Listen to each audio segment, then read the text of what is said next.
Bem-vindos ao DunaCast, o podcast do Duna Arrakis Brasil.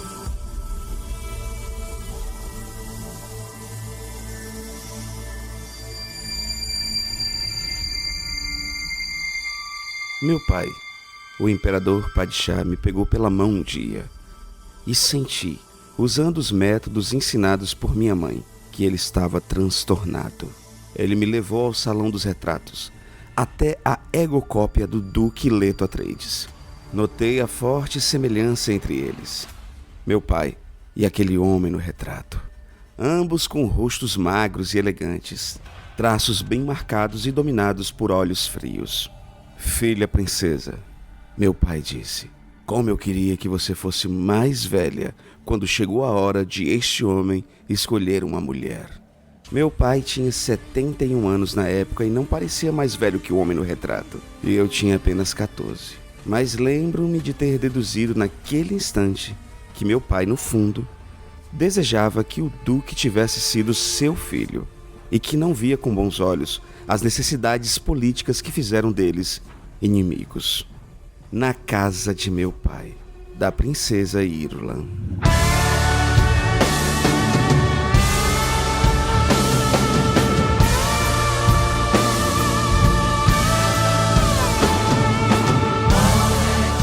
Saudações, Framing, aqui Pascoal Naib. E aqui Hildon Oliver. O presente é a bênção do rio. E aqui Rogério Scioli. Duna é um romance nascido e dedicado aos ecologistas de terras secas. Ele nos convida a ver como tudo está interconectado. Humanos, animais, plantas, recursos e estruturas criados pelos homens, tais como política, religião e economia. Nele, em Duna, vemos sociedades que decidem viver em harmonia com a natureza e vemos sociedades que optam por explorar a natureza. Ambas falham ao pensar que conseguem interagir sem intervir. A ecologia, em última instância, é o entendimento das consequências. Em suma, é o entendimento das interações físico, química e sociais. Liet Kynes é um ecólogo, e ele não sabia. Adaptado de Kara Kennedy, em Frank Herbert's Dunes, A Critical Companion. Bem-vindos, Arax, e bem-vindos ao DunaCast. O DunaCast vai ser o podcast que irá analisar detalhadamente todos os 48 capítulos do livro Duna e suas 680 páginas. Isso mesmo, você vai fazer sua leitura pessoal e depois vem aqui conferir todos os detalhes, curiosidades ou mesmo para tirar suas dúvidas. Estamos no 15º episódio e vamos analisar o 15º capítulo do livro Duna. Você já deve saber e ter ouvido nos episódios anteriores do DunaCast que os livros escritos por Frank Herbert não têm uma separação dos capítulos por numeração, tipo capítulo 1, 2, 3 em diante. Ele separa os capítulos por excertos, citações iniciais. Esses excertos, citações, você sempre vai escutar nas aberturas do nosso podcast com a voz aveludada e sexy de Hildon Oliver. Como vocês viram no episódio passado, nem sempre. Sendo assim, cada capítulo tem um excerto diferente. Mas, para facilitar a vida dos nossos ouvintes, eu fiz um instrumental colocando uma numeração em cada um dos 48 excertos do livro. Assim, cada episódio vai ser referente a um capítulo do livro. Para quem acompanha lendo o livro Capa Dura da editora Aleph, estamos na página 147. Mais um episódio e, obviamente, para essa análise ser completa, preciso dos meus convidados especiais. Essa missão no planeta deserto necessita de guerreiros e Muad'Dib é quem convoca. Longa vida aos guerreiros! Long live the fighters! Começo sempre por ele, nosso navegador da guilda, editor e colaborador desse podcast, que ao ler esse capítulo em que adentramos o deserto de Arrakis, lembrou do tempo em que subia as dunas altas do Mucuripe e deslizava numa prancha, praticando esporte conhecido como esquibunda. Ele, Hildon, radical. Oliver, explique o que é esquibunda. Rapaz, o Pascoal me perguntou mais cedo onde foi que eu nasci mesmo. Eu muculei. Tá, agora eu entendi. Só agora que eu fui entender. Mas, gente, esquibunda, inclusive, a gente também chamava de carretear. É você pegar uma tábua mais lisa, uma prancha dessa de isopor, ou mesmo até uma palha de coqueiro, descer a duna, tentado nela e cair na água, cara. Tem que ser uma duna altíssima, não adianta subir uma duna. Não, você já deve ter visto aí o pessoal pagar horrores lá em Jeri. E Exato. isso foi minha vida, de graça. E grande Hildon, hoje com muita alegria recebemos novamente o nosso convidado especial. Hildon, eu tive que fazer uma reserva. Ele é tipo um hotel de luxo que a gente não consegue adentrar. A gente tem que reservar durante assim, um ano atrás, um ano assim de antecedência. Que isso, gente. E a gente, Que isso. esse mentate do bem, que trabalha na otimização da produção de especiarias em Arrax, professor universitário, também nosso colaborador importantíssimo, nos ajuda lá no Catarse, há mais de 5 meses já apoiando a gente lá no Catarse, grande Rio. Obrigado, Rogério Ó, Arcioli. desce soprando a mão que tava gelado lá no freezer. Tô voltando finalmente de lá. Mas pessoal, muito obrigado por estar de volta. Isso. Felizmente, graças a Deus, a agenda de professor universitário tá bastante corrida esse semestre e não tava podendo participar. Opa. Mas igual eu falei pro Naíba, assim que puder aparecer na janelinha, pudesse ter a oportunidade, eu queria estar participando. E ainda mais podendo falar do meu querido Liet Kynes. Gosto muito de falar de Kynes. Quem sabe, quem já ouviu participando de outros podcasts aqui, sabe que quando envolve ecologia e Kynes eu gosto muito do assunto. Então veio muito a calhar, tô muito contente de poder estar de volta com vocês aqui. E obrigado por me tirarem da geladeira, viu? Olha, vamos esquentar aí que hoje tem ação, hoje tem colheitadeira aí, tem colheita de melange, o negócio vai pegar fogo. olha, eu só vou perdoar esse tempo grande que negócio o foi bom. Rogério realmente está ocupado. Se a próxima nota bimestral da turma universitária dele for ouvir o DunaCast, seguir o DunaCast, que dá 5 estrelas em DunaCast. Dando meus pulos. Aí as coisas vão melhorar. Mas olha só, vamos seguir Aí sim. adiante? Não vamos seguir adiante, porque feitas as devidas apresentações, eu tô preocupado com o Hildo, cara, o vídeo. Ele está com enxaqueca. Eu fiz uma massagenzinha de Vic morno. De Vic Filha da morno mãe. na... Filha, ó, vou expor aqui, vou expor os bastidores. Deu um erro na gravação, eu já tinha esquecido disso aqui. E ele mudou o texto, que é pra me pegar desprevenido. Que filho Até da... passou a enxaqueca? Olha aí, mas eu fiz eu já fiz. É passado, Já Não, fiz uma massagenzinha frame com o Vic Frame. Vic Frame. Não, Vic Vic Fleming?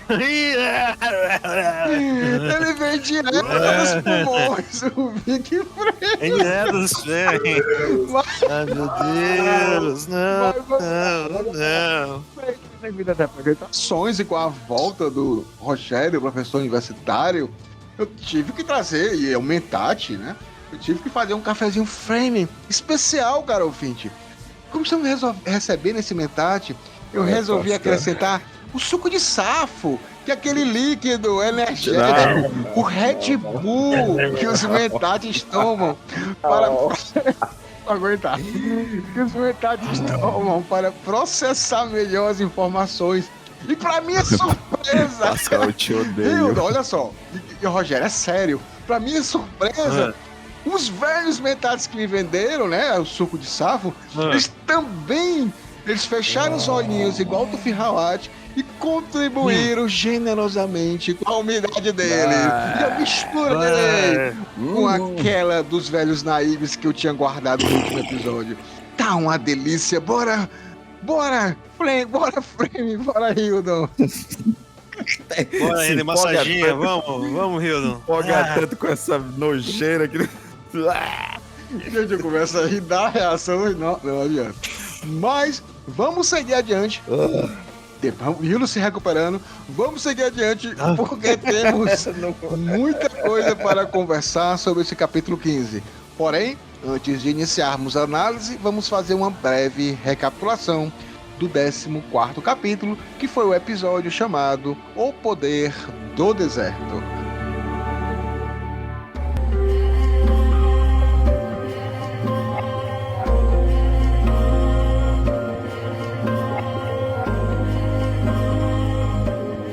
Grande Hildo, grande Rogério. Capítulo 14, um capítulo curto, 4 páginas. Para nossa surpresa, agradável surpresa, 4 páginas eu conversando com o Hildo no episódio passado, antes de gravar, obviamente. Hildo, 4 páginas, a gente faz em 50 minutos. Aí o Hildo me manda o material bruto editado com quase 2 horas. Para você ver como a gente começa a falar de Duna, se empolga. E do último episódio, né, Hildo? Quem que teve aqui, Hildo? Quem foi essa pessoa especial que você tava até falando aqui nos bastidores? Cara, bicho, que honra, assim. Vocês ouviram o episódio, Beatriz Villa, né? De uma maneira super Sim. delicada, mostrou o quanto ela gosta do nosso trabalho, o quanto ela tem esse carinho, esse respeito. E isso ativa tantas coisas legais, assim, porque eu costumo dizer, e vocês sabem, que Duna me resgatou para o retorno da produção de conteúdo. Mas Duna me presenteou também com pessoas incríveis, sabe? O próprio Rogério, Jason, Beatriz. Cara, tanta Júlia, tanta gente que passa aqui, grava com a gente, com tanto carinho, com tanta emoção, nerd divino. Eu não vou nem falar todo mundo não, porque eu sou broco. Inclusive, broco no Ceará é a pessoa que é esquecida. mas, gente, que delicadeza. Foi um episódio muito massa, inclusive também de aberturas de coração, de falar sobre coisas que normalmente seriam complicadas, mas num ambiente super seguro, super confortável, porque uma das coisas que eu mais amo, né, no nosso set é que as pessoas aqui são muito, muito verdadeiras. Então, que capítulo, né, cara? Foi muito mais além do que a gente imaginava, né, professor? É verdade. Não, eu vou fazer só um breve resumo, se vocês quiserem acrescentar alguma coisa. Na realidade, é um capítulo de conversa franca, aberta entre pai e filho. Isso. Mas essa conversa franca, na realidade, não era o que o Poe esperava, né? O Duque está muito sobrecarregado e ele começa a desabafar com o Poe, que ele vai fazer uma coisa abominável, é uma estratégia, vai fazer com que a Jéssica seja vigiada para poder... Então que ele já tá no menino Poe aprender que a vida é dura, né? Que a vida é dura. Então, tipo, vai desconfiar que a Jéssica é traidora para ver se o verdadeiro traidor realmente aparece. Ele começa a falar que tá cansado, e o povo fala, não, pai, o senhor é um bom líder. Ele fala, não, meu filho, eu tenho um departamento de propaganda muito bom, então por isso que eu sou esse bom líder. E a gente meio que vê, até no final, ele falando pro Paul, caso acontecesse alguma coisa, né, uma reviravolta, e a casa Atreides fosse perseguida, ele teria que se tornar uma casa de guerrilheiro, e no final das contas, o Paul teria que mudar a sua forma de agir, tinha que ser diferente dele, e ele teria que usar o poder e o medo como instrumentos da arte de governar, que é Maquiavel e é Barão Vladimir Harkonnen, né? Então eu fiquei preocupado que o meu lindo tá querendo fazer uma coisa que o Barão também faz. Hildon e Rogério, fiquem à vontade. E ele inclusive viu esse poder do filho, né, de ser esse pretenso salvador, esse pretenso Mardi, e ele disse assim, olha, existe uma possibilidade aqui, a nossa casa não vai sucumbir, né? Esses capítulos a gente falou até durante a gravação que eram capítulos muito reveladores de quem é o Duque, né? Então é muito interessante porque o Duque demora a aparecer, e esses capítulos eles são necessários pra gente criar esse vínculo, esse amor, esse carinho e ter medo, né, Pascoal? É verdade, que medo. Tony Rogério, você quer complementar alguma coisa? Eu gosto muito desse capítulo porque eu acho que é um capítulo onde... Eu lembro que quando a primeira vez que eu li, ou eu tive dificuldade ou não consegui visualizar tanto o que o Frank Herbert queria dizer com a força do deserto, ou a fraqueza, ou não. A gente tá falando sobre o episódio anterior, né, sobre vulnerabilidade e tudo mais, né? Da vulnerabilidade da figura do pai com o filho dele, transmitindo essa imagem dele que a figura paterna também é vulnerável, que ela também tem as suas inseguranças pro filho. E quando eu vejo o filme do Villeneuve, eu vejo assim, cara, eu lembro daquela visão do povo da areia saindo da areia, debaixo da areia, como se fosse um filme de areia, escondendo o frame saindo, pulando da areia. Sim, sim. E Show. atacando os Sardaukars. Nossa, eu acho aquilo incrível, porque assim, aquilo ali pintou de uma forma tão clara, estupenda, a força do deserto. Eu não entendia qual que era a força do deserto. O que era a força do deserto? Qual que era a força do deserto pra mim hoje, que eu poderia olhar hoje no mundo? Não existia pra mim. Aí eu vi no filme, ficou perfeito. Eu vi que o Villeneuve conseguiu interpretar da melhor maneira possível o livro. Então é legal ver esse trabalho de amor do Villeneuve com relação à obra. Perfeito, perfeito. Finalizada a nossa recapitulação, precisamos passar para o nosso quadro semanal de informações sobre o universo de Duna. Notícias do Império.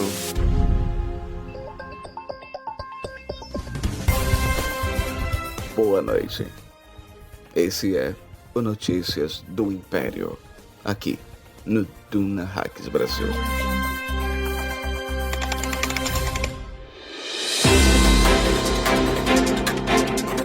Grande Rio do Grande Rogério, estamos aqui no Notícias do Império e, claro, vamos falar um pouquinho. Não tem muitas novidades, né? A gente só tá esperando, ansioso aí para o novo trailer, novo teaser, mais imagens. Então, por enquanto, a gente fica olhando e revendo aquele trailer sensacional de Duna, aguardando ansiosamente o que vai ser um filme incrível. Com certeza vai ser o filme do ano. Estou torcendo para isso e se Shai Hulud, né, ajudar, com certeza vai ser. Mas, Grande Rio do Grande Rogério, eu quero começar falando um pouquinho sobre a questão dos seguidores no Spotify.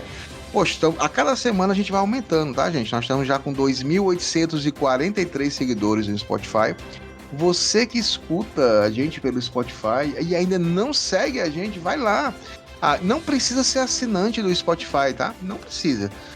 Você pode fazer a sua conta lá gratuita e ouvir lá o DunaCast, seguir a gente e dar 5 estrelinhas, que é muito importante essa avaliação de vocês, para que mais gente chegue, né? Então nós já estamos com um grupo bem legal, 2.843 pessoas.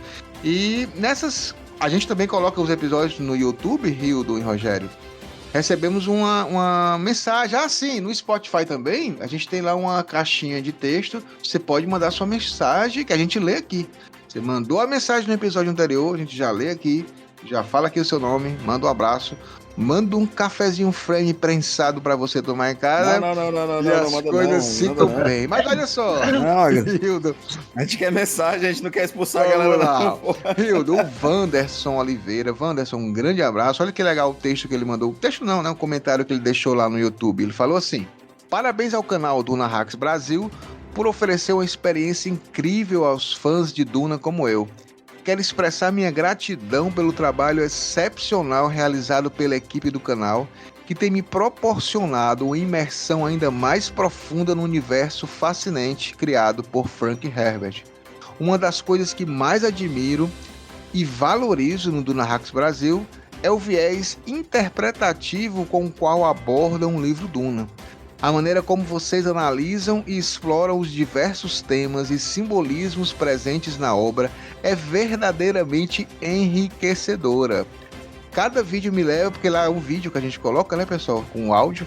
Cada vídeo me leva a uma jornada intelectual repleta de insights e reflexões que amplia o meu entendimento sobre a trama e seus personagens. Gostaria de ressaltar que meu dedo está constantemente pressionando o botão like, pois é a minha maneira de expressar meu apreço pelo trabalho árduo e dedicado que vocês colocam em cada conteúdo produzido. Um forte abraço, Wanderson Oliveira, Hildon. Que alegria. Wanderson, cara, muito obrigado, bicho. Que mensagem incrível. As mensagens... Vai ter umas mensagens que salvam o dia da gente, né? É verdade. Que é legal, gente. É legal Obrigado, ouvir Wanderson. esse feedback de vocês. A gente às vezes pensa que tá sozinho, mas não tá. São 2.840 só do Spotify. Manda mensagem pra gente que a gente ama. E olha só, Hildo, antes de passar pro Pitadas de Melange, eu quero só falar e reforçar mais uma vez as nossas assinaturas no Catarse, a campanha que a gente tem lá para apoiar aqui o DunaCast, para que esse programa seja semanal, como a gente faz, que vocês tenham todo esse conteúdo exclusivo sobre o universo de Duna, com esses convidados incríveis. E a gente precisa, obviamente... Inclusive até expandir o projeto, né, a pastor? gente precisa expandir, né? Então a gente quer fazer vídeos, né? Então a gente precisa expandir, porque o seu colega Pascoal Weber aqui não sabe editar nada. Quem sabe aqui é o Rio. Não sei, então eu preciso que vocês nos ajudem, porque o Hildo já faz um preço camarada aqui pro DunaCast. Então a gente precisa ajudar para poder ter pelo menos esse valor mensal aqui para a gente cobrir e passar, para ter site e outras coisas mais. Inclusive agradecer até o Rogério, que é nosso convidado hoje, ele já que colabora, ele tá lá, ele tá colaborando mensalmente já há 5 meses, já apoiando a gente, então é importantíssimo isso. E aí você pode escolher, galera, qualquer tipo de a partir de R$5, R$10, R$5 você vira um Mentat, R$10 você vira um navegador da guilda, R$20 uma Bene Gesserit, R$30 você vira um Fremen e R$50 é um Fremen Fedaykin, o nível Elite. E em cada uma dessas promoções aqui, no caso, são promoções, são metas, você tem acessos a conteúdos incríveis, diferenciados, grupos de WhatsApp, a gente manda recadinho do coração e até pode participar aqui exatamente desse quadro que nós estamos aqui, participar para conversar um pouco com a gente e falar qual é a sua pitada de melange. A partir de R$50 por mês, você participa aqui com a gente na nossa gravação do Notícias do Império. Então, agradecer a todos os nossos assinantes que estão nos apoiando, não custa falar nada, falar de novo, Rogério Acioli, Rafael de Campos Crivellaro, Wellington Cedrão Vital, Hudson Pacheco Pinheiro, Fernando Sarmento, nosso mais antigo apoiador, já há 10 meses com a gente. Juliana... Obrigado, Fernando, gente boa. Juliana Almeida. Então, fiquem à vontade de colaborar. Mas vamos para o que as pessoas amam nesse quadro.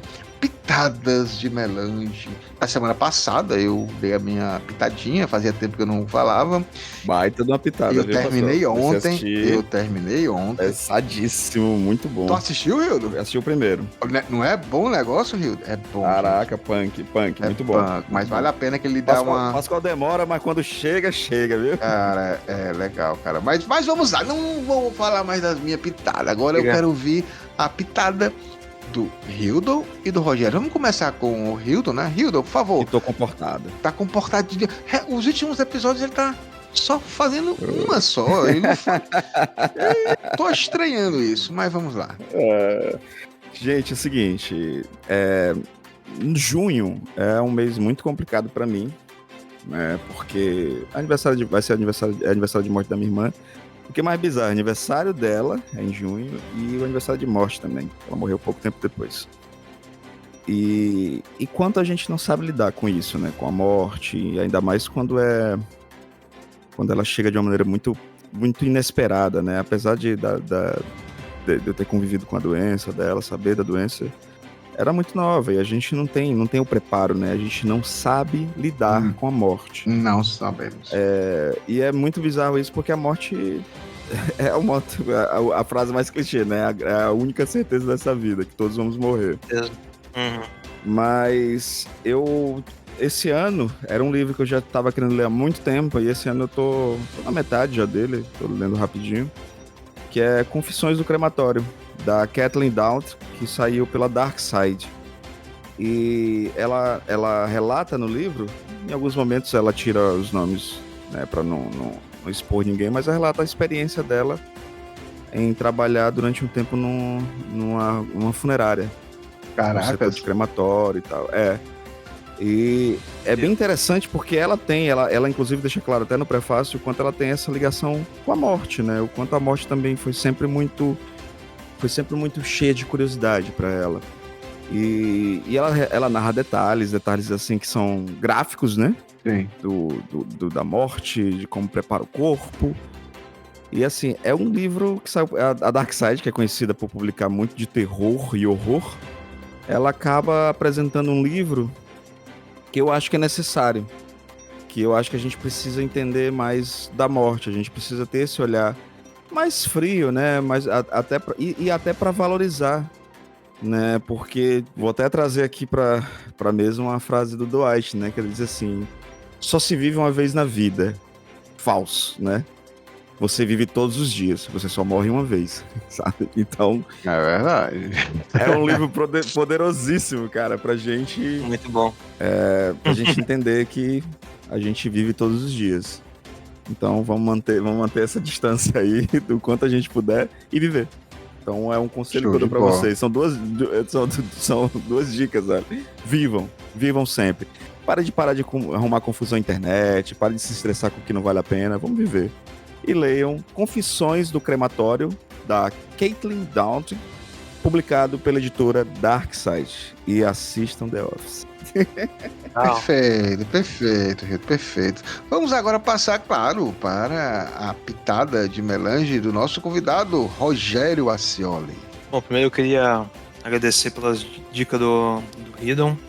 Eu acho que lidar com luta é uma coisa que a gente nunca aprende, Hildon. Eu também lido com luta na família há um bom tempo e uma coisa que eu aprendi com bastante terapia depois de alguns anos é que a gente sempre vai sofrer com a perda de alguém porque foi alguém importante. Se não fosse alguém importante, a gente não sentia falta. Mas É verdade. cara, eu acho que é muito bonito a gente estar falando sobre isso aqui. Eu acho muito importante a gente estar falando sobre isso para as pessoas que estão ouvindo a gente nesse ambiente público, talvez, esse podcast. Eu acho que é um ambiente público. Sobre essa vulnerabilidade, né? Falar de luto, falar sobre esse tipo de assunto e tentar tornar isso um assunto possível de se falar, de discutir. Ninguém precisa ficar escondendo a sua dor, ninguém precisa ficar escondendo a sua dificuldade de lidar com esse assunto. Então, obrigado por isso, acho que isso é muito importante. Valeu, cara. Obrigado por falar de The Office, que é muito bom, eu sempre falo. Sempre. The Office é muito bom, então Nossa, assistam. muito foda. A gente vive no The Office, não adianta você falar. A gente vive no The Office, o seu trabalho é um The Office, seu chefe é o Michael Scott, e talvez você esteja sendo o Michael Scott também. Ou um Dwight. Ou um Dwight, então tome cuidado. Bom, a minha dica é um gibi. O gibi que acabou de ser relançado pela Pipoca Nankin é o Verões Felizes. É um gibi franco-belga, escrito pelo Zidro e ilustrado pelo Jordi Lafebre. Eu acho que É maravilhoso. o Hidon, ia falar, É incrível. talvez o Hidon conheça esse cara porque os traços do Jordi Lafebre são incríveis. Ele tem um traço maravilhoso, ele tem uma cor, assim... Não, ele tem um lance com surreal. cor em sombra, assim, que é apaixonante, E assim, tocando sobre esse assunto de luto e tudo mais, Verões Felizes é uma história que eu acho que ele é muito... Ele é franco-belga, ele é muito...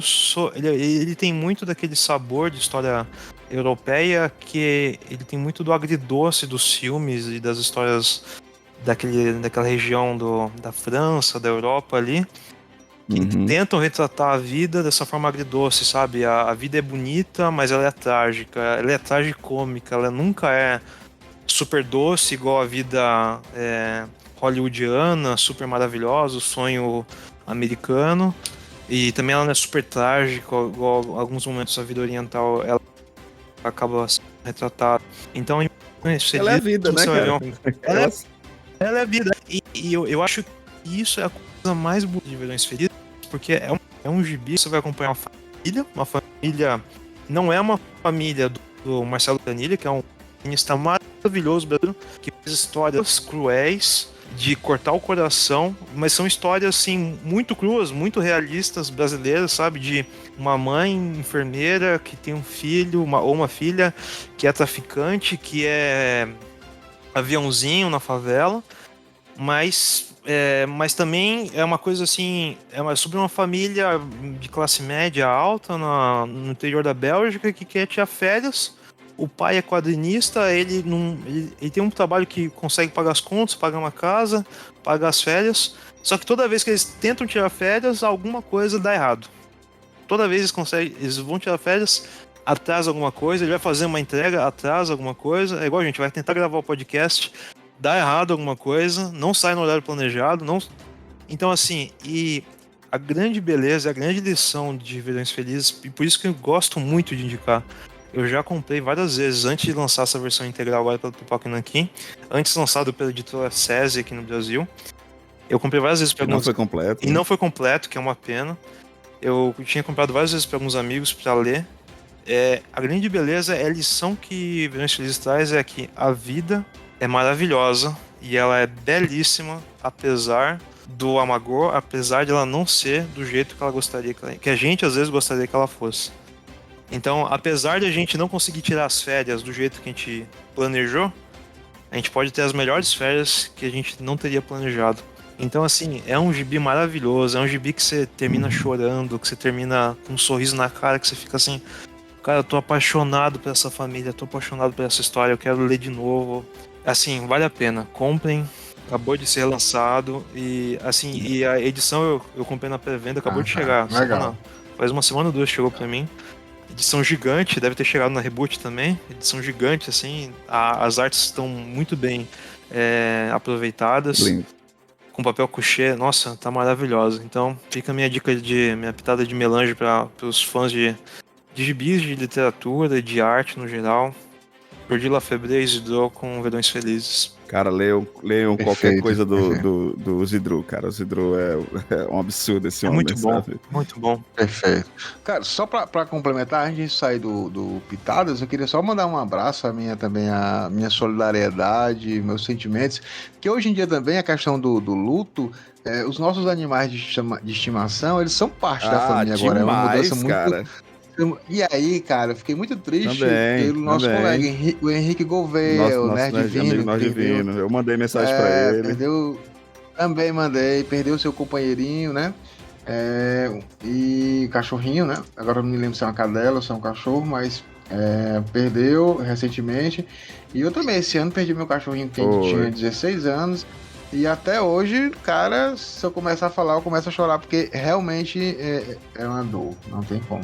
O Pascoal fala de uma parada assim que não existe coincidência, né? O destino é tudo, cara. O destino é inexorável. A sincronicidade, ela vem. E assim, foi muito engraçado, porque eu não tinha pensado em falar sobre esse livro hoje, mas me veio toda essa questão.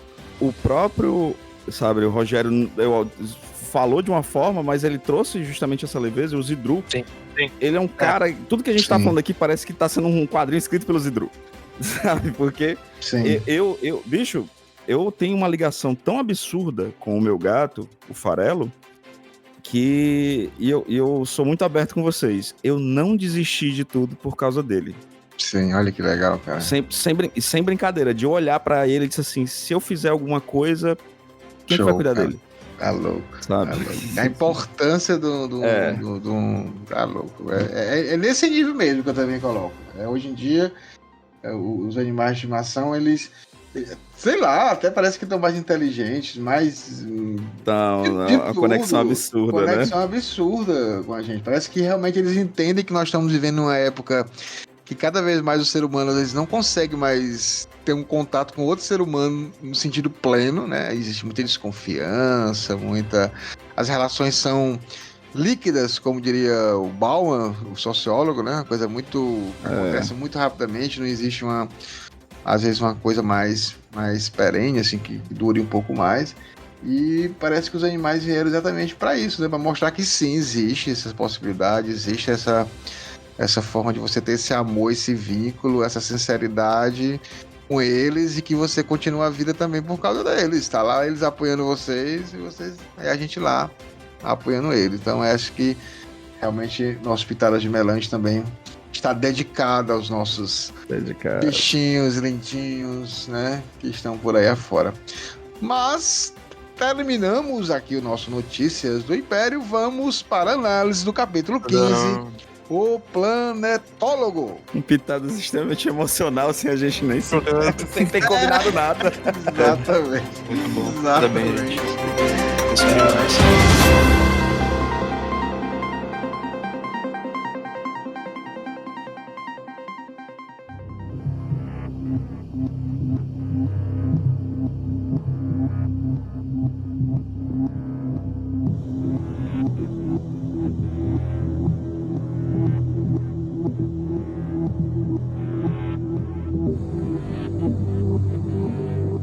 vamos para a análise do capítulo 15, que é enorme. Mas assim, ele é enorme, Hildo e Rogério, porque o Frank Herbert aqui meio que se inspirou no Tolkien. Mas não é, né? Ele detalha até os tipos de areia, de depressão, de dunas que existe em Arrakis, né? Porque aqui a gente finalmente nós vamos ser aqui apresentados para dois personagens muito importantes. Vamos conhecer o Dr. Kynes, né? E vamos conhecer o Shai Hulud.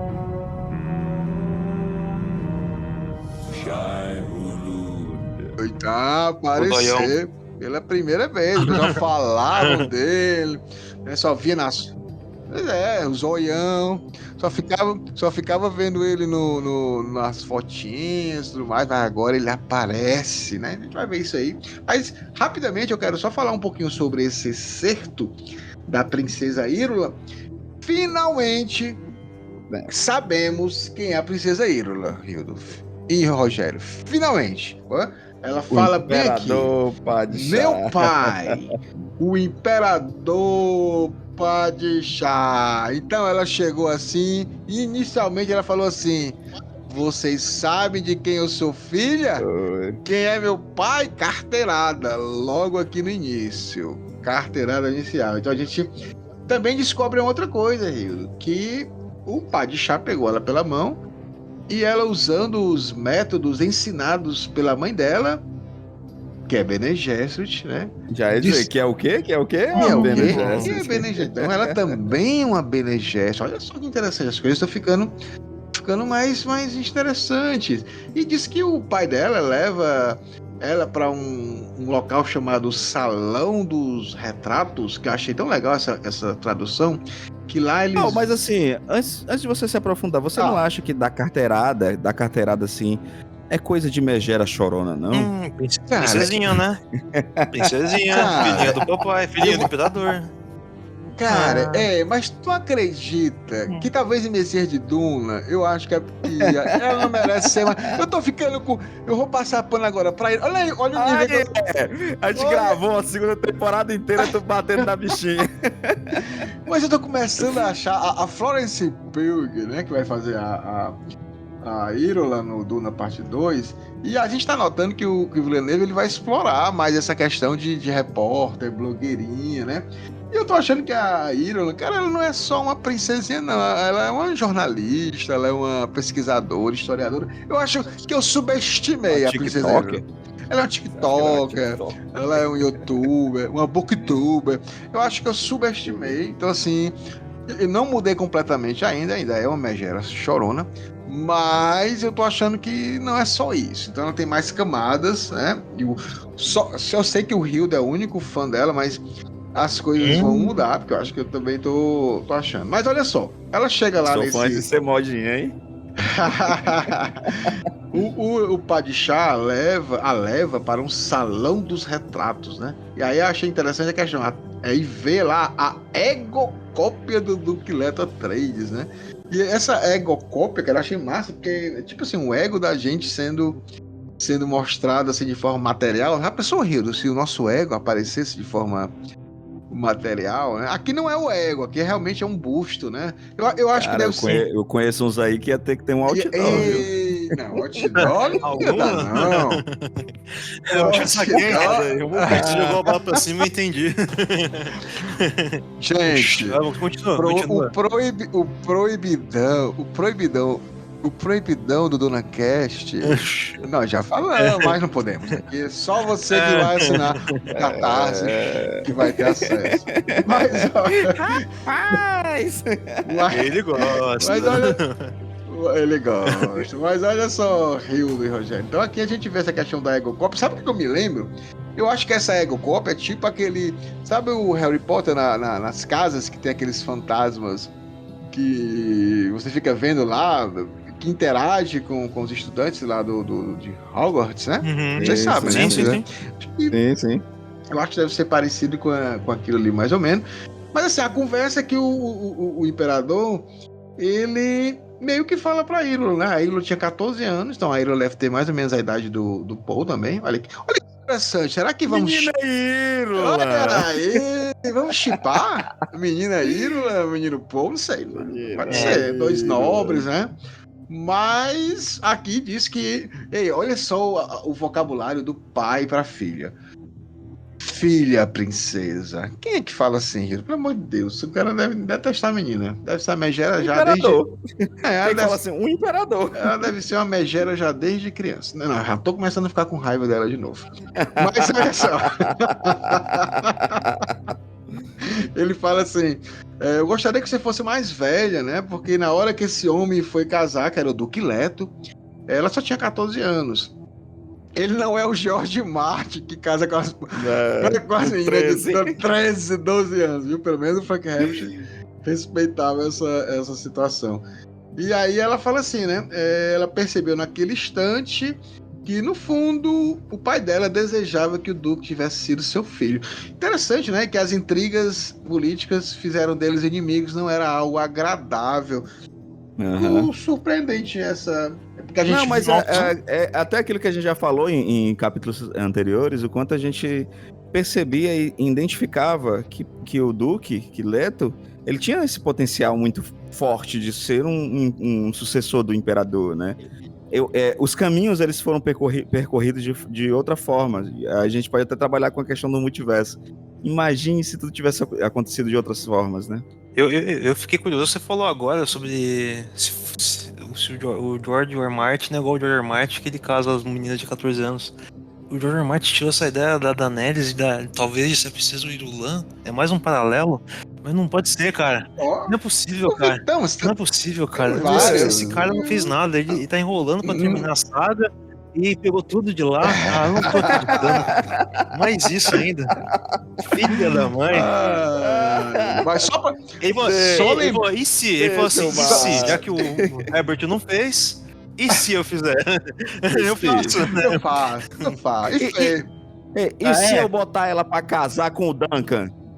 Até a roupa é parecida, a roupinha de pijama que a Florence Pugh tá usando agora. Mas olha só pra finalizar esse excerto, ela deve realmente ter mais ou menos a idade do Portraits. E só pra lembrar que na realidade ela não ia casar com o Paul, né? Porque na realidade a Jéssica tinha que ter tido uma filha mulher para casar com o representante lá da casa Harkonnen, que seria o Fade Haupt, né? Então na realidade o casamento do Paul, porque a gente já tá shippando aqui Paul com a Irulan, né? Uma coisa legal, dois meninos Paul, menina Irulan, a preferida do Rio, né? Meu preferido. Estamos aqui.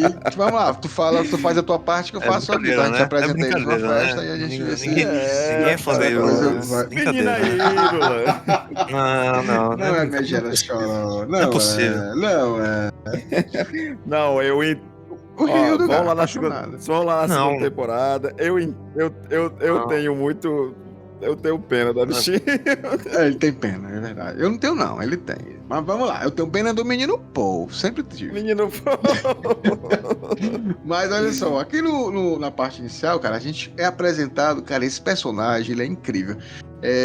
Eu realmente gostaria que no filme tivesse tido mais tempo de tela e mais cenas com o Kynes. O Kynes é muito complexo, é muito... e ele é muito engraçado, cara. Vocês vão ver que no decorrer... dos capítulos que ele vai aparecer, ele é muito engraçado, ele tem umas tiradas muito boas, assim, né? Então, uma delas, eu vou só falar aqui logo no início, né? Ele começa o parágrafo dessa maneira. O Kynes falando do encontro que ia ter. Lembram que no capítulo anterior, o Duque disse que chame lá o juiz de transição, o planetólogo, que eu quero ver lá como é que funciona a usina de especiaria no deserto? Aí, tava lá. E aí ele tava agoniado porque no final do capítulo, até do 14, termina assim: o que está atrasando o tal ecólogo? Aí a gente descobre agora. No primeiro capítulo, o ecólogo fala: seu primeiro encontro com as pessoas que ele receberam ordens para matar, olha o negócio, deixou o Kynes abalado, né? Então ele meio que, a gente vai ver no decorrer do capítulo o que aconteceu, mas ele recebeu ordens para matar Hildon. Então um cara aqui não veio aqui pra amizade, não. Não mesmo, né? E, cara, o capítulo, eu gosto desse capítulo, como tu mesmo falou, né? Um capítulo que ele é longo, mas ele também é um pouco contido, né? Ele tem muito de coisa de descrição e tal. Só que é um capítulo que ele já tem um pouco mais de ação também, né? Então isso traz uma abertura para traições, maquinações, uma ação de verdade que o livro necessita, porque senão fica monótono também, né, Pascoal? Aqui nesse primeiro parágrafo também, o Kynes a gente é apresentado, é um personagem que você gosta muito, ele é um cientista, né? Mas ele fala assim: mas o menino se encaixava na antiga profecia de maneira tão precisa. Ele tinha os olhos do demandante e o ar de candura. Tipo assim, ele se orgulhava de ser um cientista, mas olhava assim para as profecias. Meu Deus, tá casando, tá batendo. O que é que eu faço aqui? Isso é curioso. Eu comentei logo na entrada do podcast sobre o livro da Cara Kennedy, né? E ela fala bastante sobre a figura do Kynes, sobre ser uma figura dúbia, aonde ele ao mesmo tempo é o cientista, é a figura aonde os Fremens e o Império eles depositam muita fé, porém ele é uma figura falha. Ele não consegue confiar na ciência, e ao passar a ser um Fremen, ele começa a não acreditar mais no plano científico e passa a acreditar nas profecias do povo Fremen para poder de forma mística acreditar que alguma coisa vai mudar. Então, quando começa a aparecer essas pequenas fagulhas do Mahdi, do Muad'Dib se concretizando, e eu acho muito legal que esse capítulo, igual a gente estava falando, pra mim é um capítulo completo, sabe? É um capítulo que tem ritmo, é um capítulo que tem ação, ele começa um pouco mais devagar, ele tem um gatilho no capítulo anterior. Ele começa um pouco mais devagar, ele começa com bastante descritivo, e isso é legal porque, puxa, às vezes você sente falta no começo de Duna, porque o Frank Herbert só vai jogando. Sei lá, tendo destilador, traje destilador, ornitóptero, não sei o que, um monte de palavras e não explica o que era. Aí ele vai te falar, não, traje destilador funciona assim, ele funciona com esse sistema, papai, ele tá te guiando. E depois vem a ação, ele te dá ritmo. E tem um negócio das intrigas que o Paul vai percebendo umas intrigas. Muito legal. Só que o Kynes, ele é um cara que... Mano, eu gosto muito dele porque você comentou, né, o Naib? Ele é um cara que, infelizmente, o filme não consegue abordar tanto. O Villeneuve tem uma perspectiva diferente dele, quis abordar ele de forma mais séria do que no livro, porque no livro ele é um cara mais boêmio. Eu tenho, lendo o livro, eu tenho a impressão que ele é um cara mais irônico ou mais desacreditado da própria vida, da própria realidade.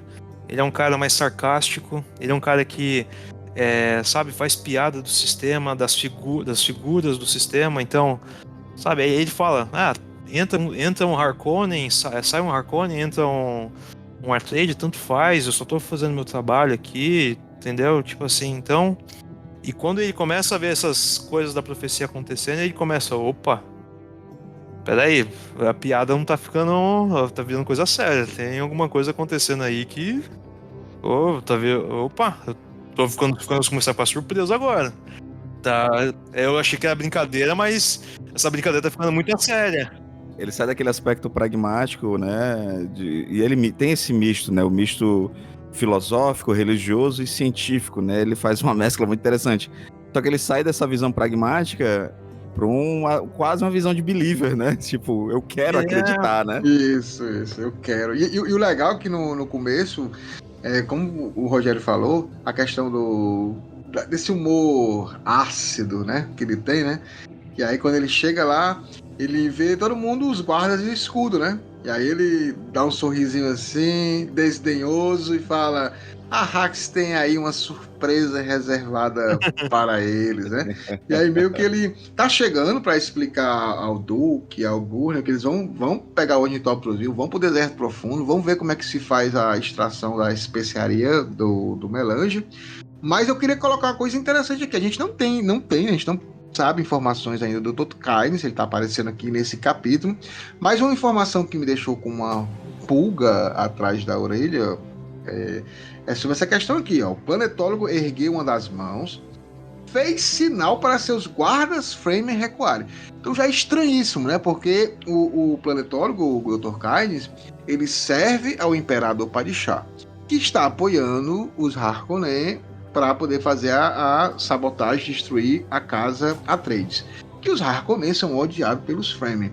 Então assim, para um Fremen confiar em alguém é algo muito, precisa de muita conversa, né? Então ele tem guardas Fremen, né? Então assim, é estranho, era para ter guardas do Imperador, sei lá, um Sardaukar, então algum Corrino ali, soldado, mas não, ele tem guardas Fremen. Uma outra coisa bem interessante dele aqui é que ele disse que ficou a noite toda, o Gurney Halleck ficou a noite toda querendo que ensinar a ele como é que chama o Duque. Não, você chama o Duque de Milord ou Sir, bem nascido, também está correto, né? Pode dirigir ao filho como jovem mestre, Milord, né? O Duque não gosta de muita intimidade, né? E o Kynes ficou pensando, né? Eles logo aprenderão quem é o mestre, quem é Hax, né? E aí ele fala assim: mandaram aquele mentate, Tufi, me interrogar metade da noite, não foi? Esperam que eu lhe sirva de guia numa inspeção das minas de especiaria, não é? Aí ele falou assim: farei Stilgar mandar a cabeça de Darro a este Duque. Kynes diz: gente, aí eu jogo pra vocês, tá? O cara que tem uma guarda Fremen, o cara que disse que vai mandar o Stilgar é o líder Fremen. É o líder Fremen que o Duncan e Darro está. É um cara difícil de acesso, mas ele disse que ia mandar o Stilgar entregar a cabeça do Idarro, Duncan e Darro, porque, tipo, ele tava entregando algumas coisas. É um homem de poder. Quem é esse cara? E aí? Rogério Hildon? Cara, eu fiz um pouquinho de lição de casa, tá, Naib? Apesar de eu estar longe, mas de acordo com o roteiro do primeiro filme, essa parte do filme, ele começa falando aqui, primeira coisa, que tem bastante a ver com essa concepção do estabelecimento do lugar, né? Primeiro, o deserto não tem piedade, ou você se adapta ou você morre. Então é o Kynes falando estabelecendo o lugar, né? Então ele acha que você acha que vai chegar aqui, vai colocar banca e vai ser do jeito que vocês acham que vai ser, não. Ou você se adapta ou você morre. E de acordo com o livro da Clara Kennedy, o Kynes, ele é uma figura aceita dentro dos Fremen. E ele funciona, conforme João Batista é para Jesus dentro da Bíblia, como uma figura que vem para trazer o Messias.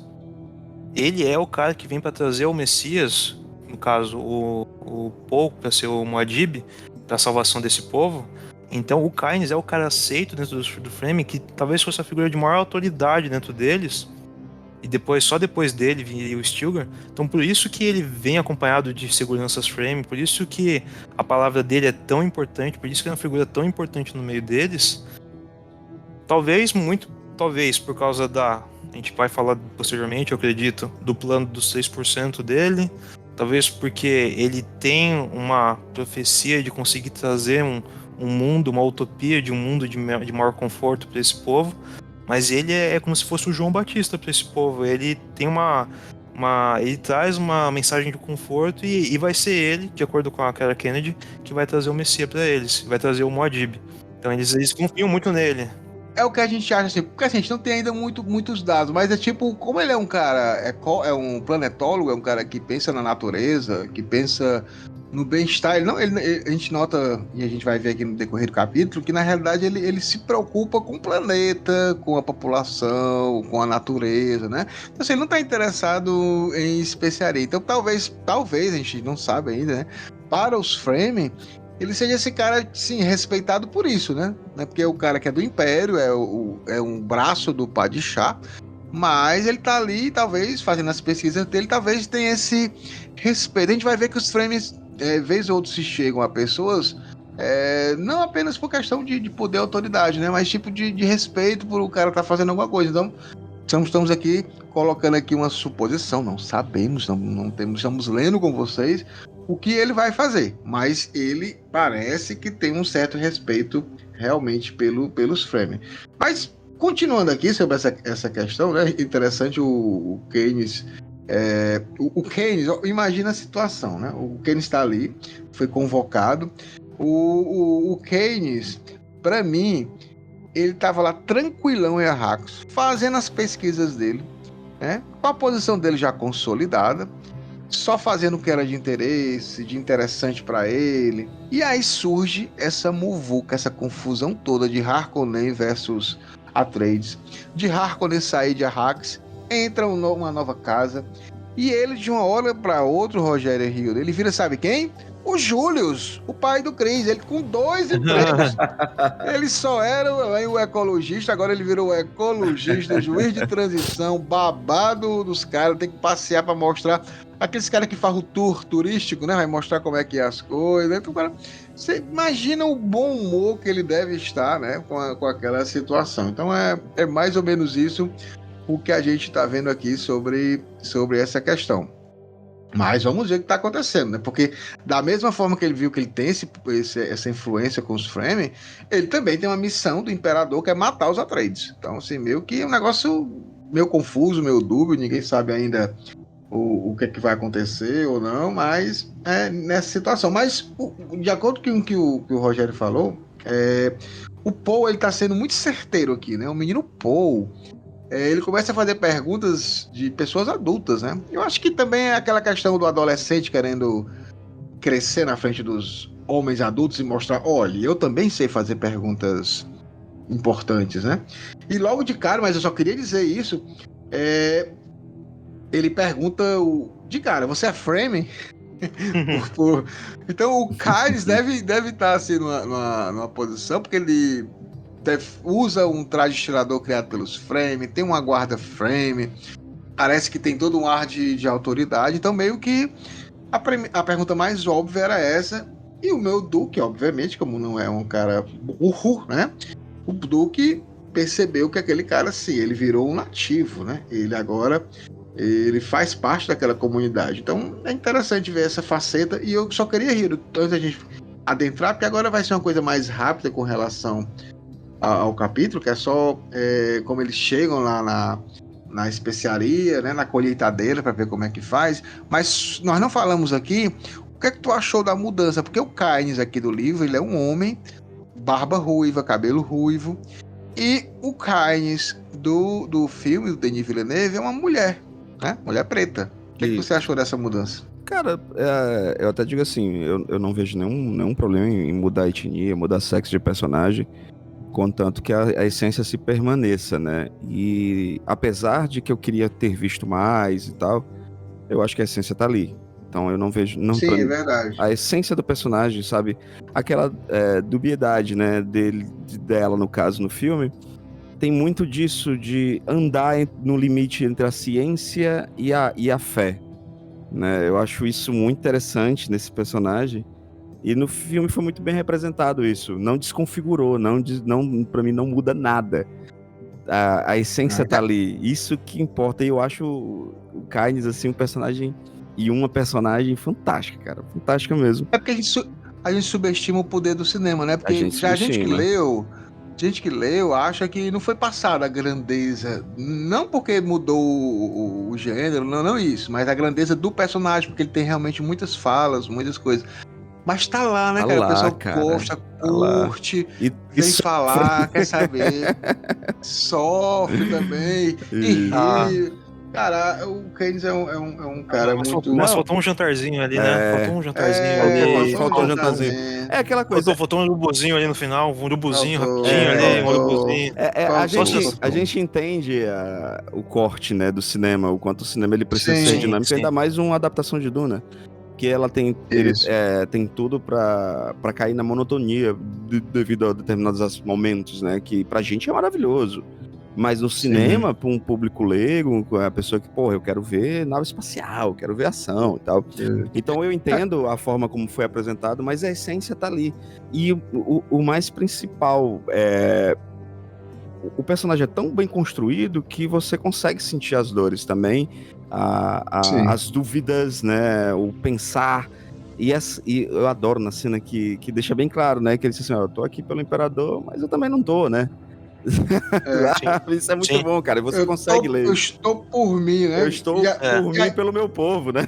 E pelo meu povo, exato. Mas vamos seguir um pouquinho adiante, que tem umas coisas a serem faladas ainda. Aqui a gente vê no filme isso, né? Quando o Kaine chega e vai mostrar como é que é o traje destilador, né? O funcionamento dele, que é muito legal, né, cara? Década de 60, o Frank Herbert faz, não é dos mais agradáveis, né? Não Essa mesmo. realmente o traje destilador. Agora é uma coisa interessante, tá? O traje destilador com certeza é muito fedorento, né? Porque ele reúne a urina e as fezes. Mas os frames não são fedorentos, porque a gente vai ver mais na frente que aquilo ali, aquele traje, eles usam quando estão no deserto aberto, né? Quando eles estão fazendo algum tipo de campanha. Mas quando eles estão no sítio dele, na companhia dos seus, eles estão nas cavernas, né? No subsolo, todas elas com aqueles fechos para não perder a umidade, e eles vestem roupas comuns, direitinho, devem passar o óleozinho ali, dando um cheirosinho. Então é mais realmente nessa questão dos trajes destiladores, que como está sendo usado. Mas é muito legal a dinâmica, como foi construído, como o Frank Herbert pensou, que hoje em dia até mesmo a NASA pensa já em fazer alguma coisa parecida, né, para os pilotos lá, para os astronautas, né, e para outras funcionalidades, de tão interessante que é essa situação. E aqui no livro é interessante que mostra que no filme também, né, quando ele vai lá ajeitar o traje destilador do Duke e tudo mais, quando ele já pegar no Duke, o Gunnar Halleck lá no filme já coloca o facão, né, a espada Aqui é interessante que o Duke tava com escudo. Cara, estranho, né, isso? O Duke tá lá conversando com um cara de escudo, como um cara desconfiado, o Duke, né, não tem como, né. E aí o Kynes, quando vai ajeitar lá do Paul, né? Ele fala assim, agora vamos dar uma olhada em você, rapaz. Bem descontraído, né? E o Duke... Aí vem aquela questão da nobreza, né? O Duke fala, é um bom homem, mas terá de aprender a se dirigir a nós da maneira correta. A nobreza sendo tóxica, foda como sempre. Mesmo sendo meu Duke, não tem como. E aí, o grande Rio de Rogério, nesse momento é interessante, né? Porque quando ele vê o Duke usando e o Gurney, ele sente que eles estão meio que desconfortáveis, erraram, apertou errado. E meio que é um simbolismo com os personagens, que eles não estão afim de estar em Arrax, né? Nem o Duke, nem o Gurney, nem o povo A3. Parece que tá tudo desconecto, não tá encaixando de forma correta. Então eles estão meio que deslocados. E quando o Late Kynes ele chega pra ver o Paul, tá tudo direitinho, né? O Paul colocou as coisas bem direitinho. Na pré-consciência dele, ele sabia como usar. Nunca tinha usado, mas isso aqui, cada gesto de ajustar tinha um sentido para ele, né? E aqui, mais uma vez, né? O Kynes se assombra, né? Com as profecias que os Fremen têm, né, desse Lisan Al-Gaib, do Mahdi, e fala, e Kynes coçou o queixo pensando na lenda, ele conhecerá vossos costumes que desde o berço, né? O que é que vocês falam dessa surpresa aí do Kynes com o Paul?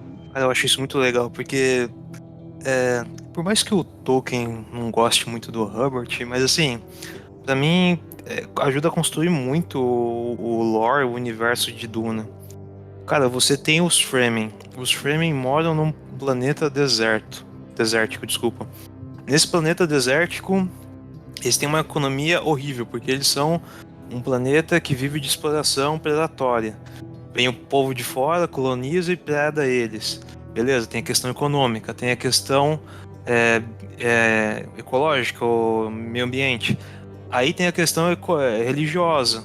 Aí essa questão religiosa tem as questões das profecias. Aí vai construindo cada vez mais camadas em cima dessas pessoas. Vai ficando cada vez mais rico. Aí, cara, é isso que faz ficar maravilhoso de você ler e começar a querer, sabe, você querer levantar a mãozinha e falar assim, vida longa long life to the fighters, entendeu? Porque, caramba, é muito legal. Eu acho muito legal do Hubbard ele construir isso. E o legal eu tava relendo o capítulo, eu acho que tem umas 3 ou 4 vezes que o Kynes fala assim, ele conhecerá os vossos costumes, ele vai falar tal coisa. Tipo, daqui a pouco, se você pegar todo o Duna, dá pra fazer uma mini bíblia de citações do povo Fremen, porque o É Herbert, verdade. o Herbert ele gastou um tempo para poder criar as profecias lá do povo Fremen, entendeu? E isso no filme, o que era muito louco era ver o pessoal gritando, lição Agaíbe, tipo assim, era um negócio que é meio que uma epifania, tipo assim, o pessoal se sentia a energia, entendeu? Da questão profética divina ali. É muito legal. E é interessante como um cientista, né, Rio? Tem tanto texto religioso na cabeça, né? Que na realidade não era pra ter tanto, né? E ele tem, a cada Não, momento. mas é isso que eu falo, cara. Como ele mescla muito bem, né? É como se ele fundamentalizasse a religiosidade de forma científica, né? Ele consegue extrair, diz assim, olha, é religião, é crença, mas é ciência também. E elas podem se casar. E até eu tô brincando, né? Como ele tem tantos textos, porque ele é um catedrático e ele estuda esses textos de forma científica, apesar de serem textos de fé, né? Senhores, ele é um ecólogo. O que é ecologia? Ecologia é a inter-relação das coisas, inclusive religião. É verdade. Não tem como. é verdade. Ele é o trabalho dele. A religião faz parte da ciência dele, não tem como. É muito legal isso. E aí a gente passa, né? Ele lá coloca a gente direitinho lá os trajes tiradores e vão entrar no ornitópteros para poder ir lá pro deserto, para poder ver como é que faz lá a extração de especiaria. Mas aí, cara, eu acho engraçado essa parte, o Keynes fala assim, Keynes colocou o cinto, ele entrou lá no ornitóptero ostentação, né? Keynes colocou o cinto e concentrou-se no conforto acolchoado da aeronave. O luxo delicado dos estofos verde acinzentados, o brilho dos instrumentos, a sensação de ar filtrado e limpo em seus pulmões quando as portas se fecharam e os exaustores foram ligados. Aí ele fala, tão cômodo. Tipo, ele dizendo, cara, essas almofadinhas chegando aqui no meu planeta. Ele também é possessivo, meu planeta, o meu clima, né? Então se achando muita coisa, né? Então eles entram aí no ornitóptero, começam a essa viagem, né, aí de ornitóptero, seguido por uma galera que tá ali fazendo a proteção. Mas uma coisa ele nota, Hildo e Rogério, ele nota que tanto o Duque quanto o filho carregavam punhais, né, junto ao pulso, e as bainhas pareciam bem usadas. Aquelas pessoas pareciam a Keynes uma combinação estranha de delicadeza e força militar. Havia nelas uma atitude totalmente diferente das do Harkonnen. Interessante, né? Ele começa a perceber algumas coisas assim, alguns destaques sobre essa situação. E lá pela tantas, né? Eles vão conversando, começam a bater um bate-papo lá. E o Duque fala sobre a especiaria, se tinha alguma relação com vermes, se ele faz algum tipo de pesquisa. E meio que o Keynes começou a soltar. O Keynes ele não consegue, ele tem uma língua afiada. ele tem uma língua. Porque na hora lá, né, o Duque solta uma assim, aí o Duque, pensando que tá falando com uma pessoa assim submissa, fala assim: Keynes, pode falar francamente, sem temer por sua vida, né? Aí o Keynes solta bem assim aqui, cara, a corte imperial de fato tá bem longe. Aí ele disse assim, e ele pensou, o que esse invasor aguado, eu adoro esses xingamentos, o invasor aguado espera, acha que sou tão burro a ponto de abraçar a causa dele, né? Então é engraçado. E aí ele fala assim, né? Eu vi a sua propaganda, Duque. Adorem o Duque bonzinho, seu departamento de... Aí o Gordon Hall, opa, peraí, cara. E aí, o Rio de Rogério? Keynes é folgado. Keynes, ele não é folgado, eu acho que ele é um cara cascudo, ele é um cara gasto, árido, ele é um cara bem vivido no deserto, ele é um cara gasto pros Harkonnen. Eu acho que ele não tem medo dos Atreides, talvez porque ele esteja protegido pelo Império, ou ele acha que está protegido pelo Império, né? E ele vai tomar, ele vai proteger a quem ele realmente... aqueles que ele tem um coração, que eu entendo que são os Fremen. Não é o Império, não são os Atreides, não são os Harkonnen, são os Fremen. Então ele vai zoar, e eu gosto desse Liet, sabe? Eu gosto desse cara, Demais, eu gosto desse demais. personagem que Me lembra um pouco do Logan, do Wolverine, sabe? Aquele cara que é bonachão, que não tá muito preocupado com as regras e faz acontecer. Então... É assim mesmo, a trade é muito boa, é muito coxinha, tem que botar pra acontecer mesmo. Aqui mais pela frente a gente fala, dita um pouquinho sobre o Kynes, cara, e você vê o detalhe do... O Villeneuve, cara, ele é um fã mesmo. Porque assim, Sim. o Villeneuve conseguiu perceber uma coisa que eu só fui perceber em Duna depois de umas quarta leitura. Aqui fala que o Kynes, o Paul começa a detalhar, né? Começa a usar a sua hiper-percepção para saber a forma como o Kynes fala, o tom de voz, o detalhe do rosto, e ele percebe que o Kynes tem um broche de cobre onde se via gravado a imagem de uma lebre. E fechava a gola do manto, né? Esse broche, e também um outro broche menor com a mesma imagem parecida, pendia da ponta do capuz, jogado para trás sobre os ombros. Prestem atenção nisso aqui. E mais na frente é importantíssimo essa informação, porque a gente vai entender uma jogada ali, uma conversa mais na frente. Mas eu só quero dizer que o Villeneuve fez esse broche, cara. Só que ele não colocou no Kynes, ele colocou no Stilgar. E aparece na primeira cena que o Stilgar vai falar lá com a galera no cinema, né? Que é o Javier Bardem. Tá lá esse broche em forma de lebre, cara. Então o Villeneuve é um cara que realmente é um cara apaixonado por ele, né? E aí a gente vê aqui, continua aqui a viagem, o bate-papo, o Paul pergunta se tem alguma relação entre o verme e a especiaria. Tem né? musiquinha, tem musiquinha. Skype tocando, tá. Isso. É interessante, Rogério e Hilda, que tem uma parte que o Kynes fica tão... Não quer falar, né? Não quer falar as coisas, ele sabe de algumas coisas. E aí ele fala desse jeito. Tipo, ele começa a desfazer, né? Encontramos traços de um ácido clorídrico, parará. Vou dar minha monografia sobre o assunto. Leia. Lê lá, tem 1000 páginas. É o cientista aí, né? Não vou ficar falando isso pra você, não. Leia a minha monografia. E aí depois a gente conversa, né? E aí eles falam de escudos, eles começam a falar porque que não usa o escudo nessas colheitadeiras para proteger do verme. E aí é falado que na realidade, se ligar o escudo, todos os vermes ao redor ali vão querer ir nesse escudo para destruir, então não é uma coisa interessante. Perguntam como se mata um verme. E aí ele vê aqui que não se consegue matar um verme de forma fácil, e a única maneira talvez mais eficaz é usando os atômicos, que as casas não podem usar de uma forma tão forte assim, né? E aí ele meio que desfaz, né? Ele não fala muito se existe realmente essa relação, né? E o Paul pensa, né? Se houver uma relação entre os vermes e a especiaria, matar os vermes destruiria a especiaria. Então o menino Paul tá meio que tendo umas ideias aí, não sei se é verdade ou não, né? E a gente continua essa conversa. O menino Paul começa a fazer mais perguntas sobre isso, e pergunta sobre a questão de que se caso ele caísse no deserto, o que eles tinham que fazer, né? E aí o Kynes falou, tem que ter um bom traje estilador, arranjar um local de rocha e torcer para alguém venha pegar você depois, né, e tudo mais.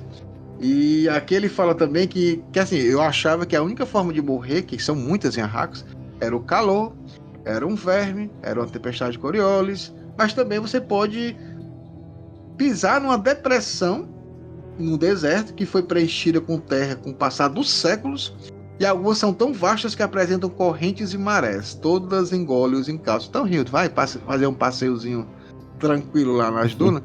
De repente tu pisa e morre lá numa, tipo uma areia movediça. É muita coisa. É brabo. É muito brabo. A conversa vai, conversa vem, o Duque chega, mostra sua habilidade com o ornitóptero, né? Um cara, e é interessante que no filme é colocado, né? Que o Duque queria ser piloto, e realmente parece que ele era um ótimo piloto. A gente vê aqui ele se garantindo aqui no controle do ornitóptero, né? Mas eles vão ver o funcionamento de uma colheitadeira. Uma colheitadeira o que é? Ela chega no local onde tem uma especiaria, dá para ver a especiaria acima da areia, porque tem uma explosão. A máquina é levada para lá, tipo por um ornitóptero maior, que é o Kalash. É deixado lá a colheitadeira, começa a trabalhar. Quando vem um verme, que sempre vai vir um verme, porque o verme ele é atraído por ruídos rítmicos, né? Então sempre vai vir um verme para atacar a colheitadeira. As outras ornitópteros avisam que vai estar vindo o verme. Vem um ornitóptero maior, que é o Kalash, pega a colheitadora, tira dali e coloca em outro local. Mas dessa vez aconteceu uma coisa diferente, né, grande Rogério? O que foi que aconteceu aí? Não deu certo, né? Cadê o Kalash? O cara tava olhando pro outro lado, tava comendo rosquinha ali, tava olhando. Ah, tomando um cafezinho frame. Tava olhando fake news no celular ali. Deu ruim ali na interferência lá da areia. Isso some o Kalash, e aí começa um desespero, porque, quer queira ou não, anteriormente teve um caso aqui que o Gurney Halleck meio que faz uma propaganda, né? Porque assim, quando as pessoas avistam o sinal de verme e avisam para a colheitadeira, é dado um bônus especial, né? E quem viu foi o Duke. E aqui o Gurney fala assim: Keynes, diga para eles que a bonificação de quem viu, né? Não, o Duke não quer. Vai ser para eles. Aí o Gurney fala assim: é para que os homens saibam que o Duke se preocupa com a segurança deles. A notícia vai se espalhar. Então, assim, aqui ele fez de forma calculada, fria, era propaganda, né? E o Keynes não suporta isso, né? Mas só que tudo muda, a chavezinha do Keynes para os Atreides muda quando aparece esse verme gigante, quando não existe o Kalash, que sumiu, ninguém sabe o que aconteceu, e que o verme está indo para a colheitadeira e vai matar todas aquelas pessoas. E o Duke, né, a sua característica de uma pessoa ética, bonita, linda, gostosa, muito heróico, ele fala, né, dane-se a especiaria. A especiaria é o que não falta, alugar em nossas naves para todos, exceto os 3 de vocês. Porque ele poderia muito bem dizer, cara, vai perder minha máquina mesmo. Acontece sempre, normal, né? Todo dia morre alguém. Eu não vou arriscar a minha vida, do meu filho, olha, galera, para pegar um pessoal que tá ali dentro.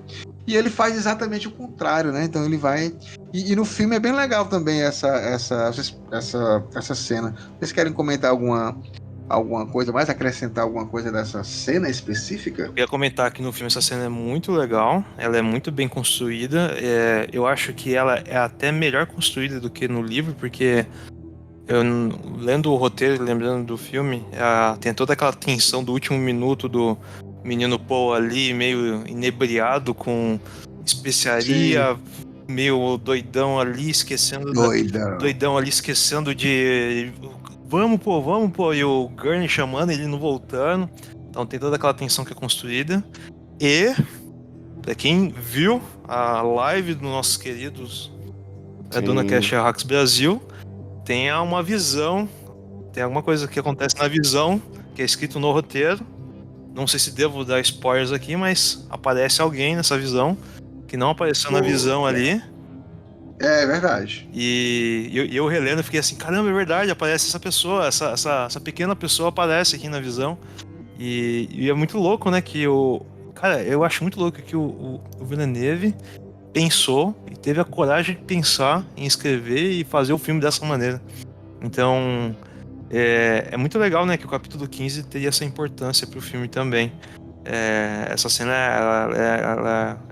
essa parte do filme é bastante marcante pro resto do filme. Olha só, Hildo, você fala do meu Duque, mas olha como o homem, ele é... Cara, eu imaginei o Duque agora, olha só, o Duque ele desce rapidamente, né, começa a chamar a galera. Enquanto a galera tá vindo, o que é que ele faz? Ele usou uma manivela para reduzir as asas manualmente a 3/4, ajustou-lhe o ângulo e verificou o controle de asas. Cara, eu imaginei aquele cara que ele tirou a blusa e deixou aquela blusa de... Não, cara. Suado, cheio de graxa. Aquela barba? Aquela barba. Hildo, vai dizer que não é gostoso. Um cara desse jeito. Aquele bispo rodando a manivela? Meu Deus!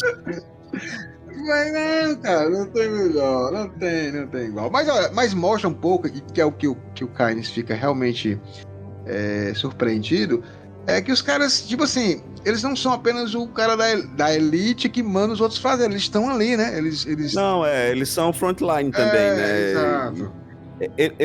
O Kynes não é um imbecil, ele sabe que tem manipulação, ele sabe que tem marketing, né? Tem mas é isso que eu quero dizer. Mas eu acho que. Bom, eles são ou eles querem parecer que são, cara? Cara, eu acho que eles são. Eu já acredito que eles são. Porque tem a mesma coisa. No livro tem aquela parte da toalhinha no jantar, né? A toalhinha lá. Toalhinha com água, não vai desperdiçar, não sei o quê, papapá. É o que eu costumo sempre falar, sabe, Rogério? Os Atreides, eles não são os Harkonnen. Mas eles são ainda a elite, né? E a elite, a gente sabe como é, até como o próprio pensamento de Duduque. Ele vai ter que aprender a lidar com a realeza, com a elite, sabe? Ele é a plebe. Então existe muito ainda disso. Esse lugar do olhar superior. O Leto, o Leto, apesar de tudo, né? Ele, mesmo assim, você mostra que ele age de forma natural. Só que ao agir, o pós, ele diz assim: agora eu preciso usar isso a meu favor. E ele é cercado de pessoas que sabem usar isso ao favor dele, né?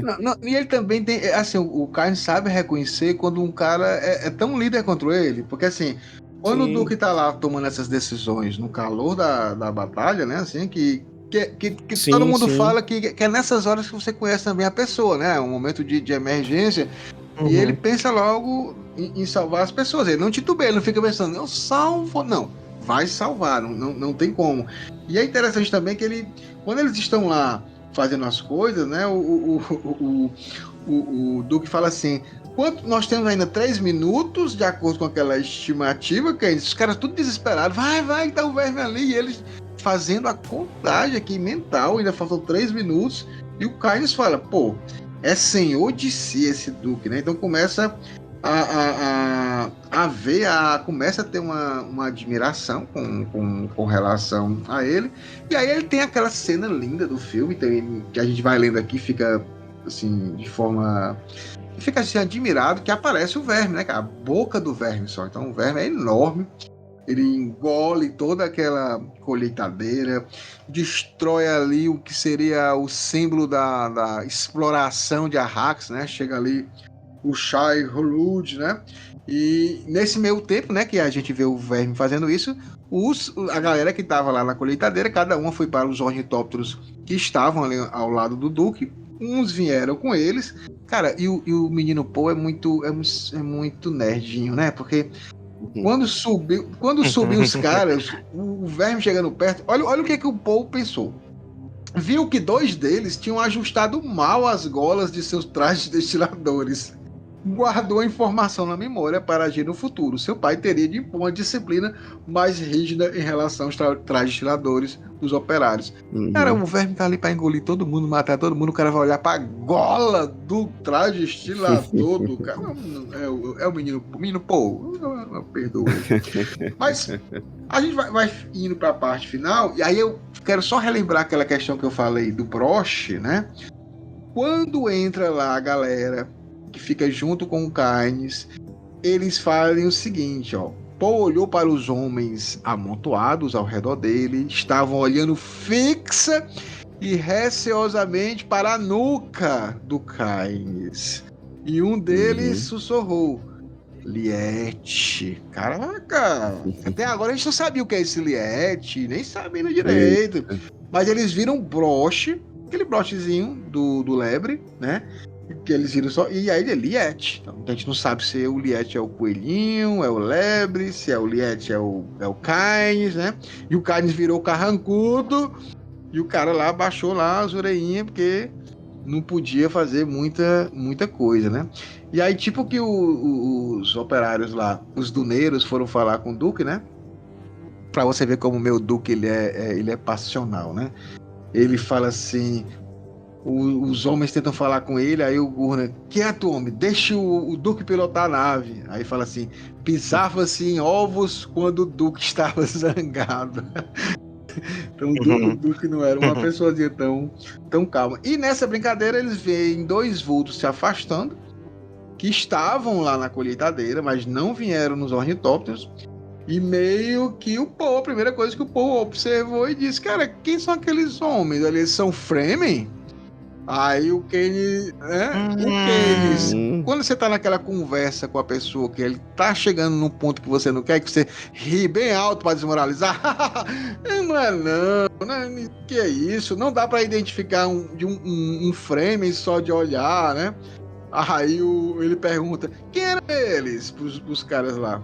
Aí os caras falam, era amigo de um dos outros, só uns amigos de uma vila aí. Aí o Caines olha assim e diz, Fremen. Cara, o Caines não consigo mentir pro Paul, não consigo. É uma coisa. E aí... É uma figura. É uma figura.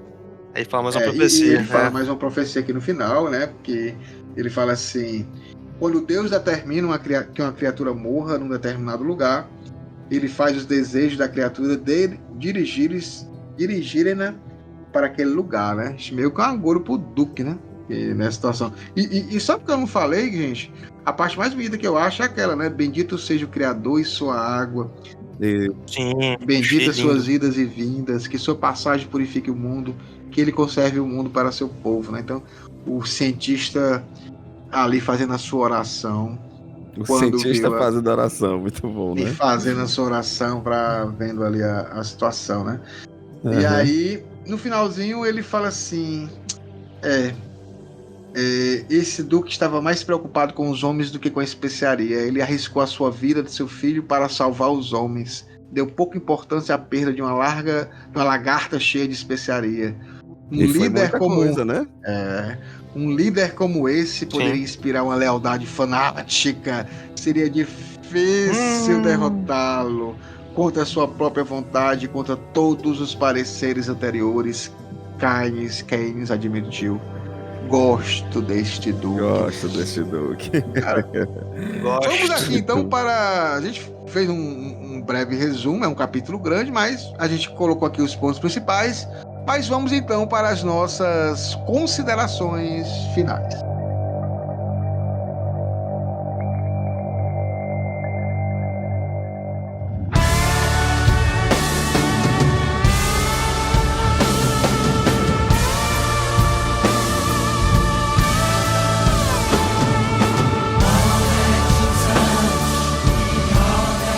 Grande Rio do Doni Rocher, um capítulo grande com páginas. Mas deu pra resumir legal, deu pra trazer a essência dele. A gente tem essas cenas todas no filme, certo? Eu vou começar comigo, a minha consideração final hoje. Olha aí. Um pouco de fé. Eu tô querendo mudar tudo hoje. Tem que ser, porque é o Keynes. É o Keynes, não, porque é o Keynes, é homenagem. Cara, eu só queria dizer, o Keynes... Não sei se vocês sabiam, cara ouvinte, o Keynes seria o personagem principal do livro, tá? Era quando o Frank Herbert começa a escrever, era Keynes o personagem principal. Não seria o menino Poe, era Keynes, né?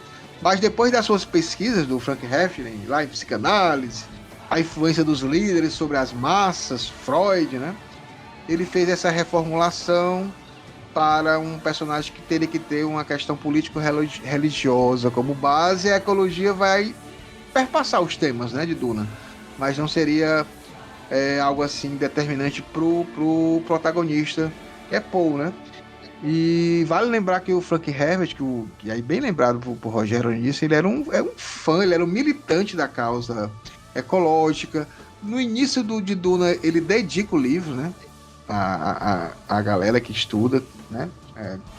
Faz essa dedicatória no início do livro, a gente tem aqui.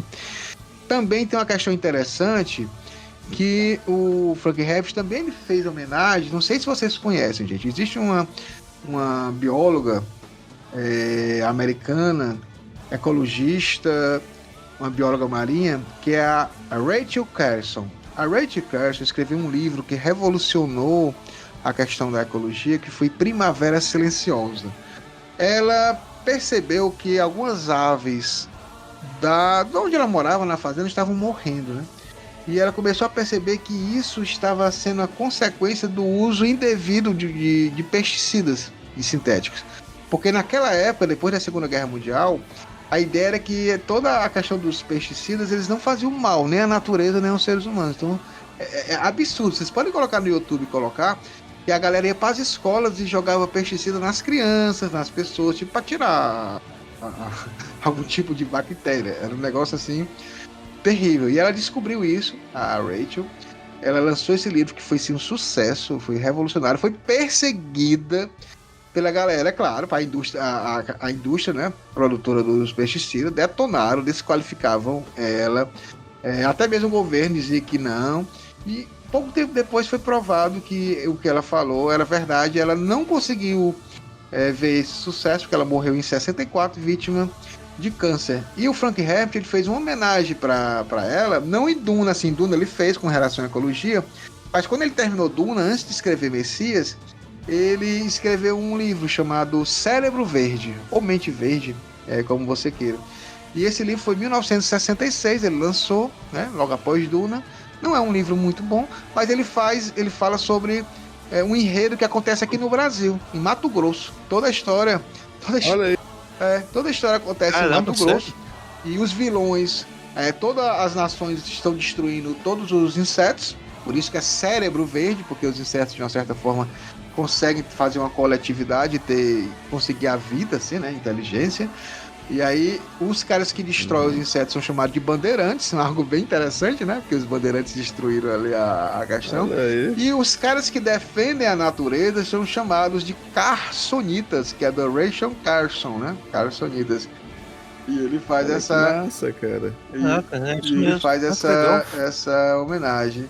Então, vai ser as minhas considerações finais. Aí depois a gente fala mais um pouco sobre essa vibe Frank Herbert ecologista, mas é incrível. Então sigam as redes sociais do Duna Hacks Brasil, sigam as redes sociais do DunaCast, e eu passo para as considerações finais.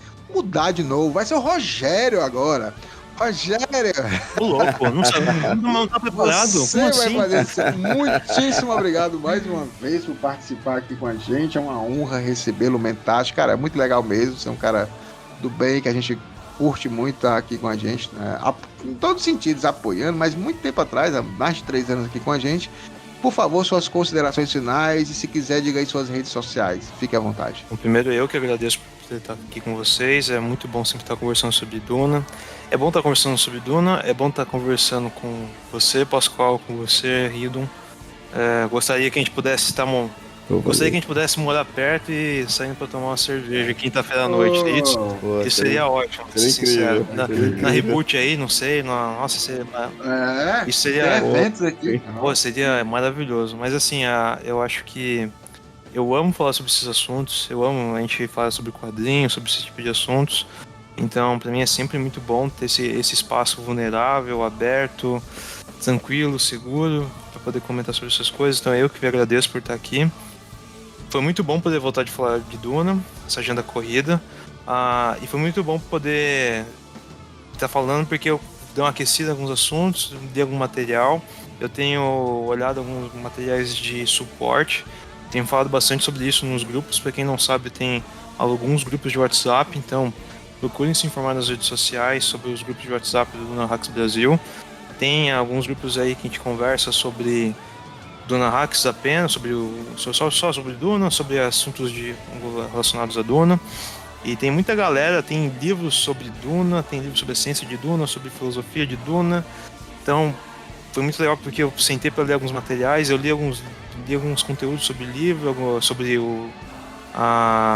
Duna. Um desses foi o livro que eu comentei no começo, da Cara Kennedy, que é o Frank Herbert's Duna, A Critical Companion, que é quase uma dissertação a respeito do primeiro livro de Duna. Fala sobre tudo isso que o Naib acabou de comentar, sobre a Silent Spring, fala sobre o Carnes inicialmente seria esse protagonista, fala sobre como o Frank Herbert ele era um jornalista que escreveu uma matéria sobre as dunas no Oregon, e aí foi que surgiu a ideia de escrever sobre o livro em si de Duna. Então é muito legal ver como o assunto ecologia é muito complexo e é muito muito interessante, ele é muito amplo. Então, pessoal, eu acho que se vocês gostam de Duna, se vocês gostaram do livro, estão gostando de ler, se aprofundem, vocês vão amar cada vez mais. Obrigado, pessoal. Me sigam nas redes sociais, Rogério.Acioli, ACIOLI, é fácil de achar, Rogério André Acioli. Tem meus links aí, tem nas redes sociais e vida longa aos lutadores, long live to the fighters. Long live the fighters! Muitíssimo obrigado mesmo por essa participação. E vou terminar hoje com as considerações finais. Com o Jabá. Tem cafezinho? Não, não, que ele é. Olha, eu garanto. Porque vocês não estão vendo. Se tivesse um vídeo, vocês não viram que a esse episódio todo eu fiquei com a minha mãozinha com o Vic quentinho passando na testa do Rio para melhorar a enxaqueca. Primeira coisa, você está melhor da enxaqueca, Rio? De faça seu jabá. Enxaqueca ela não passa assim tão fácil, mas por que pareça, bem melhor do que quando começamos, porque, bicho, aqui é um lugar, como o Pascoal falou, como o Rogério falou, é um lugar de muita segurança, né? Quem acompanha a gente é muito acolhedor, quem vem participar dos episódios sempre com palavras incríveis, trazendo links maravilhosos. É uma honra, bicho, é uma honra fazer parte desse site. Quero falar também da Radiola Mecânica, se vocês quiserem trabalhar, tiver algum trabalho de podcast, de áudio, vinheta, o que for, manda mensagem que a gente vai tentar identificar o teu projeto e fazer da melhor forma possível, no @Radiola Mecânica ou radiolamecanica@gmail.com. Manda mensagem lá pra gente. E mais uma vez, né, a gente, num capítulo que ele apresenta várias coisas, a gente consegue trazer tantos links e tantos links importantes que essa obra ela só cresce pra mim, ela só cresce por tudo que ela me traz, por tudo que ela me agrega. Então é um capítulo que finalmente vimos Shai Hulud, mas vimos também muito potencial de vários tantos personagens, né? O próprio Kynes, um personagem interessantíssimo, que ele deixa toda a sua crença científica e filosófica religiosa à mostra. Ele não tem medo de ser quem ele é. E acho que com essa mensagem eu digo para todos: não tenham medo de quem vocês são e das crenças de vocês. Defendam, acreditem e vamos pra frente, porque tem muito livro e eu tô preocupado demais com o que vai acontecer com os nossos personagens. Ai, meu Deus, vamos lá. O meu Duque, meu lindo, lindo, lindo, vai conseguir derrotar esse barão horrível. Muito obrigado, horrível. Muitíssimo obrigado por acompanhar mais um episódio do DunaCast. Vamos aguardar a próxima semana para o próximo episódio. Ficamos por aqui. Um grande abraço. Até a próxima, galera. Valeu. Abraço, pessoal. Tchau.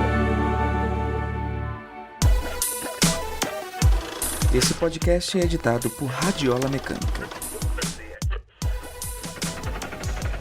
radiolamecanica@gmail.com